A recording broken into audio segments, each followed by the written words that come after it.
মুখ্যমন্ত্ৰী ডক্টৰ হিমন্ত বিশ্ব শৰ্মা ডাঙৰীয়া তথা আমাৰ ৰাজ্যিক বিজেপিৰ নেতৃত্ব অহা কাইলৈ ডিব্ৰুগড় জিলাৰ নাহৰকটীয়া, টিংখাং, চৰাইদেউ জিলাৰ মাহমৰা আৰু খোৱাং সমষ্টিৰ মাজেৰে ৰাইজৰ আশীৰ্বাদ বিচাৰি আহি ইয়াত উপস্থিত হ'বহি জন আশীৰ্বাদ যাত্ৰা।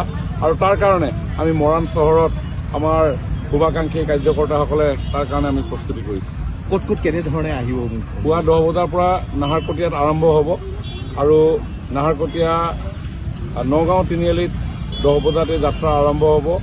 তাৰপিছত সেই যাত্ৰা মৰাণ নাহৰকটীয়াৰ পথেদি আহি থাকিব আৰু বিভিন্ন ঠাইত গণেশ দোকান নাহৰকটীয়াৰ ওচৰত, নাহৰণি, ঠিক তেনেধৰণে টিংখাং তিনিআলি, হেটেঙিবৰ, ৰাজগড়, দিৰৈ, বামুণবাৰী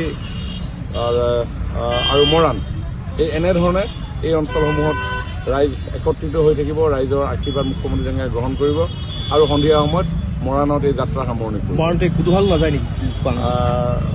যিহেতু যাত্ৰা বহুত দীঘলীয়া হৈ গৈয়ে থাকে, আপোনালোকে দেখিছে যে প্ৰত্যেক দিনাই ৰাতি 11টা-12টা বাজি যায়। গতিকে ৰাতি 11টা-12টা বাজি যোৱাৰ ফলত জনসাধাৰণৰো কষ্ট হয়, যথেষ্ট দেৰি ৰৈ থাকিব লগা হয়।